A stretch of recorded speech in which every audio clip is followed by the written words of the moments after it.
Europe মহাদেশের এক বিখ্যাত দেশ সুইজারল্যান্ড। পাহাড়, নদী আর হ্রদের নয়নাভিরাম প্রাকৃতিক সৌন্দর্য এই দেশটির মূল আকর্ষণ। জীবনযাত্রার মানের বিচারে সুইজারল্যান্ড শীর্ষ দেশগুলোর মধ্যে অন্যতম। বিশ্ব বাণিজ্য, কূটনীতি এবং বহু আন্তর্জাতিক প্রতিষ্ঠানের সদর দফতরের কারণে সুইজারল্যান্ড অত্যন্ত গুরুত্বপূর্ণ। মনোরম প্রকৃতি ও উন্নত শহুরে জীবন থাকা সত্ত্বেও সুইজারল্যান্ডের বহু লোক মাদকাসক্ত এবং এই দেশে আত্মহত্যা করা আইনত বৈধ। আজকের এই পর্বে আমরা জানব অপরূপ সৌন্দর্যের দেশ সুইজারল্যান্ড সম্পর্কে।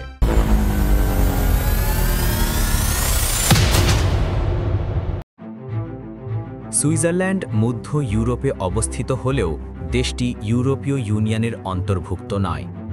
এই দেশের প্রাতিষ্ঠানিক নাম সুইস কনফেডারেশন।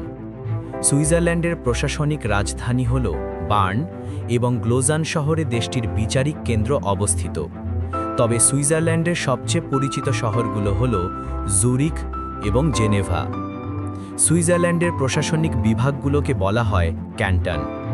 এই দেশে মোট ২৬টি ক্যান্টন আছে, যার সবগুলোই অতীতে স্বাধীন রাষ্ট্র ছিল। ক্ষুদ্র ক্ষুদ্র স্বাধীন রাষ্ট্রগুলো একত্রিত হয়ে যুক্তরাষ্ট্রীয় ব্যবস্থায় সুইজারল্যান্ড গড়ে তুলেছে। ২৬টি ছোট ছোট দেশ মিলে গঠিত হলেও সুইজারল্যান্ডের আয়তন খুবই ছোট। দেশটি এতই ছোট যে বাংলাদেশও সুইজারল্যান্ডের চেয়ে প্রায় ৩.৫ গুণ বড়। সুইজারল্যান্ডের আয়তন ৪১,২৮৫ বর্গ কিলোমিটার। দেশটির জনসংখ্যা মাত্র ৮৫,৮২,০০০। এই দেশের রাজনৈতিক পরিবেশ খুবই সুস্থির। সুইস সরকারের অন্যতম বৈশিষ্ট্য হল প্রতি বছর জানুয়ারির ১ তারিখে দেশটির রাষ্ট্রপতি পরিবর্তিত হয়। ৬ বছরের জন্য গঠিত মন্ত্রী পরিষদের সদস্যরা পালাক্রমে ১ বছর করে রাষ্ট্রপতির দায়িত্ব পালন করে। সুইজারল্যান্ডের প্রতিবেশী দেশগুলো হল জার্মানি, ফ্রান্স, অস্ট্রিয়া, ইতালি এবং পৃথিবীর ষষ্ঠ ক্ষুদে রাষ্ট্র লিচটেনস্টাইন। সুইজারল্যান্ডের সরকারি ভাষা ৪টি: জার্মান, ফরাসি, ইতালীয় এবং রোমান্স। রোমান্স হল দেশটির সবচেয়ে বড় ক্যান্টন গ্রাউবান্ডেনের আঞ্চলিক ভাষা। সবচেয়ে জনবহুল ক্যান্টন জুরিখের প্রচলিত ভাষা জার্মান এবং জেনেভার কথ্য ভাষা হল ফরাসি। সাম্প্রতিক এক জরিপ থেকে জানা যায় সুইজারল্যান্ডের ৬৪% লোক জার্মান ভাষায় কথা বলে। তবে ফ্রেঞ্চ, ইতালিয়ান এবং রোমান্স ভাষাকে অতিক্রম করে সুইজারল্যান্ডে ইংরেজি ভাষার ব্যবহার দিন দিন বেড়েই চলেছে। হ্যাবসবার্গ রাজবংশের শাসন থেকে বাঁচতে ১২৯১ সালে এই অঞ্চলের ২৬টি ক্ষুদ্র রাষ্ট্র বা ক্যান্টন একত্রিত হয়ে গড়ে তোলে কনফেডারেশিও হেলভেটিকা, যা সুইস কনফেডারেশন নামে পরিচিত। ২৬টি ক্যান্টনের মধ্যে ৬টি হল হাফ ক্যান্টন, কিন্তু সেগুলো ফুল ক্যান্টনের মতেই কাজ করে। এসব রাজ্যের অধীনে প্রায় ৩,০০০ পৌর শহর রয়েছে। সুইজারল্যান্ডের বর্তমান কার্যকর সংবিধানটি গ্রহণ করা হয়েছে ১৮৪৮ সালে। এখানকার নাগরিকরা রাষ্ট্রীয় সকল কাজে সরাসরি অংশগ্রহণ করার সুযোগ পায়। সে কারণে দেশটির সিদ্ধান্ত গ্রহণের প্রক্রিয়া অত্যন্ত ধীর গতিতে চলে। মৈত্রীতন্ত্র এবং গণতন্ত্রের এমন অনুপম মিশেল পৃথিবীর অন্য কোনো দেশে দেখা যায় না। এই বৈশিষ্ট্যকেই দেশটির সফলতার অন্যতম কারণ হিসেবে মনে করা হয়। সুইজারল্যান্ড খুবই শান্তিপ্রিয় দেশ। ইউরোপ জুড়ে চলা বিভিন্ন দ্বন্দ্ব সংঘাতে সুইজারল্যান্ড বরাবরই নিরপেক্ষ ভূমিকা পালন করেছে।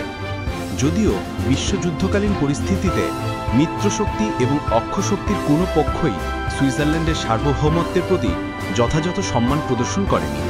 বিশ্বের সর্বোচ্চ জীবনযাত্রার মানের বিচারে সুইজারল্যান্ড বরাবরই শীর্ষ ৩-এর মধ্যে থাকে।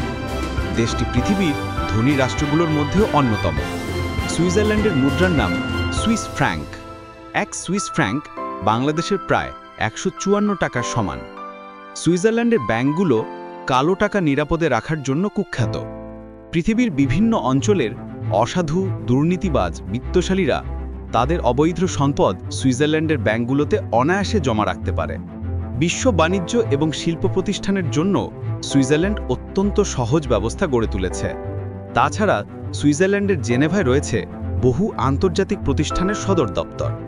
বৈশ্বিক কূটনীতি ও আন্তর্জাতিক সম্পর্কের কেন্দ্রবিন্দু হল জেনেভা। বর্তমান সময়ে সবচেয়ে আলোচিত বিশ্ব স্বাস্থ্য সংস্থা সহ জাতিসংঘের বেশ কিছু গুরুত্বপূর্ণ অঙ্গ সংগঠনের সদর দপ্তরও জেনেভায় অবস্থিত। জাতিসংঘের মানবাধিকার বিষয়ক দলিল জেনেভা কনভেনশন সহ একাধিক গুরুত্বপূর্ণ চুক্তি স্বাক্ষরিত হয়েছে এই শহরে। আল্পস পর্বতমালার অপরূপ সৌন্দর্য এবং অসংখ্য নয়নাভিরাম হ্রদ এই দেশকে করে তুলেছে অনন্য। সুইজারল্যান্ডের প্রাকৃতিক সৌন্দর্য এতই বিখ্যাত যে বিভিন্ন দেশের সুন্দর অঞ্চলগুলোকে বর্ণনা করতে সুইজারল্যান্ডের সাথে তুলনা করা হয়। সুউচ্চ পর্বতশ্রেণী, গভীর আলপাইন হ্রদ এবং সবুজ ঘাসের গালিচা বিছানো উপত্যকা এখানকার চিরচেনা প্রাকৃতিক উপাদান। এই নিসর্গ বহু লেখক, সাহিত্যিক, কবি, চিত্রশিল্পীকে অনুপ্রাণিত করেছে তাদের শিল্পকর্ম সৃষ্টিতে। বিশ্বের ভ্রমণ প্রয়াসীদের কাঙ্ক্ষিত ভ্রমণের তালিকায় সুইজারল্যান্ড নেই এমন লোক খুব কমই পাওয়া যাবে। সুইজারল্যান্ডের কোনো সমুদ্র নেই, এটি চারদিক থেকে স্থলবেষ্টিত দেশ। সমুদ্র না থাকলেও সুইজারল্যান্ড ইউরোপের বেশ কয়েকটি প্রধান নদীর উৎস। রাইন নদী এবং রোন নদী এগুলোর মধ্যে সবচেয়ে উল্লেখযোগ্য। সুইজারল্যান্ডের প্রকৃতির আরেকটি বিশেষ বৈশিষ্ট্য হল লেক। দেশটিতে প্রায় ৭,০০০ লেক আছে। এই দেশের প্রাকৃতিক জলাশয়গুলোর পানি এতটাই স্বচ্ছ আর পরিষ্কার যে সুইজারল্যান্ডের প্রায় সকল নদী এবং লেকের পানি সরাসরি পান করা যায়। প্রাকৃতিক সৌন্দর্য ছাড়াও সুইজারল্যান্ডের ঘড়ি, ট্রেন, চকলেট এবং পনিরের জন্য দেশটি বিশ্ববিখ্যাত। সুইজারল্যান্ডের গুরুত্বপূর্ণ ৩টি প্রাকৃতিক অঞ্চল হল জুরা পর্বতমালা, আল্পস পর্বতমালা এবং ২ পার্বত্য অঞ্চলের মধ্যবর্তী সুইস মালভূমি, যা মিটালান নামেও পরিচিত। সুইজারল্যান্ডের অপূর্ব সুন্দর গ্রামগুলোতে খুব বেশি লোক থাকে না। এই দেশের প্রায় ৮৫% লোক শহরে বাস করে আর বাকিরা গ্রামের বাসিন্দা। এই দেশের একাধিক শহর পৃথিবীর সবচেয়ে ব্যয়বহুল নগরীর মধ্যে শীর্ষে রয়েছে। এখানকার জীবনযাত্রার ব্যয় যেমন অনেক বেশি, ঠিক তেমনিভাবে জীবনযাত্রার মানও অনেক উন্নত। পৃথিবীর শীর্ষ 10টি বাসযোগ্য শহরের তালিকায় সুইজারল্যান্ডেরই আছে 3টি শহর। 2020 সালের জুন মাসের জরিপ অনুযায়ী বাসযোগ্য শহরের তালিকায় দ্বিতীয় অবস্থানে আছে জুরিখ, নবম অবস্থানে জেনেভা এবং 10ম অবস্থানে আছে বাসেল। শুধু তাই নয়, সবচেয়ে জনবহুল ক্যান্টন জুরিখ পৃথিবীর 3য় ব্যয়বহুল শহর। জুরিখের 3 রুমের একটি সাধারণ বাসার ভাড়া বাংলাদেশি মুদ্রায় প্রায় 2 লক্ষ টাকা। যদিও এই দেশের সুযোগ সুবিধা এবং আয়ের তুলনায় বাসা ভাড়া খুব বেশি না, কারণ সুইজারল্যান্ডের মানুষের গড় মাসিক বেতন প্রায় 5 থেকে 7 লক্ষ টাকা। সেই সাথে এখানে বেকারত্বের হারও খুবই কম। উন্নত জীবন আর অধিক বেতনের আশায় বহু বিদেশি নাগরিক এই দেশে বসবাস করে। সুইজারল্যান্ডের বাসিন্দাদের 4 ভাগের 1 ভাগ লোকই হল বহিরাগত। এইসব প্রবাসীদের মধ্যে ফ্রান্স, জার্মানি, ইতালি ও পর্তুগালের লোক সবচেয়ে বেশি। সুইজারল্যান্ডের নাগরিকদের শতভাগ শিক্ষিত। উচ্চশিক্ষায়ও এই দেশ অনেক এগিয়ে। জীবনযাত্রার ব্যয় অনেক বেশি হলেও এখানকার নাগরিকেরা নামমাত্র মূল্যে বিশ্ববিদ্যালয়ের ডিগ্রি অর্জন করতে পারে। রসিকতা করে সুইজারল্যান্ডের বিশ্ববিদ্যালয়গুলোকে বলা হয় নোবেল প্রাইজ মেশিন, কারণ সুইস বিশ্ববিদ্যালয়গুলো থেকে এখনও পর্যন্ত প্রায় 1113 জন নোবেল পুরস্কার লাভ করেছে, যাদের অধিকাংশই হলেন বিজ্ঞানী। উন্নত জীবন আর অসাধারণ প্রাকৃতিক পরিবেশের মাঝে বসবাস করলেও এই দেশের একটি অন্যতম সমস্যা হল মাদকাসক্তি। একজন সুইস নাগরিক প্রতি বছর গড়ে প্রায় 36 লিটার ওয়াইন, 57 লিটার বিয়ার এবং 9 লিটার খাঁটি অ্যালকোহল পান করে। দেশের প্রায় 2.5 লাখ মানুষ মদ্যপানে চরম মাত্রায় আসক্ত। প্রতি বছর প্রায় 1600 লোক সরাসরি মদ্যপান করার কারণে মারা যায়, যার অধিকাংশই ঘটে অতিরিক্ত মদ্যপান করার কারণে। নিয়মিত অ্যালকোহল সেবনের কারণে বহু লোক যকৃত সহ নানা ধরনের শারীরিক জটিলতায় ভোগে।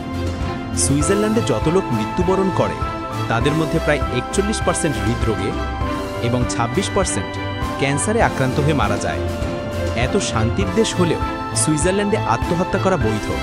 কেউ যদি মনে করে এই পৃথিবীতে তার বেঁচে থাকতে ইচ্ছে করছে না, তবে সে আত্মহত্যার জন্য এখানে আবেদন করতে পারে। সেক্ষেত্রে মৃত্যুর পর তার সৎকারের ব্যবস্থা ও আনুষঙ্গিক খরচ বাবদ আত্মহত্যার আগেই পরিশোধ করতে হবে প্রায় 9.5 লক্ষ টাকা। বৈধভাবে আত্মহত্যা করতেও বহু লোক সুইজারল্যান্ডে আসে। এদেরকে বলা হয় সুইসাইড ট্যুরিস্ট। শুধুমাত্র 2015 সালেই 956 জন সরকারি অনুমতি নিয়ে আত্মহত্যা করেছে। এই ধরনের ভিডিও নিয়মিত দেখতে চাইলে এই চ্যানেলটি সাবস্ক্রাইব করুন। আমাদের পরবর্তী ভিডিও প্রকাশিত হওয়ার সাথে সাথে দেখতে চাইলে সাবস্ক্রাইব বাটনের পাশে বেল আইকনটিতে ক্লিক করুন। এই ভিডিওটি ভালো লাগলে লাইক করুন, বন্ধুদের সাথে শেয়ার করুন। আমাদের চ্যানেলে কি কি বিষয়ের উপর ভিডিও দেখতে চান তা কমেন্টে লিখে জানান।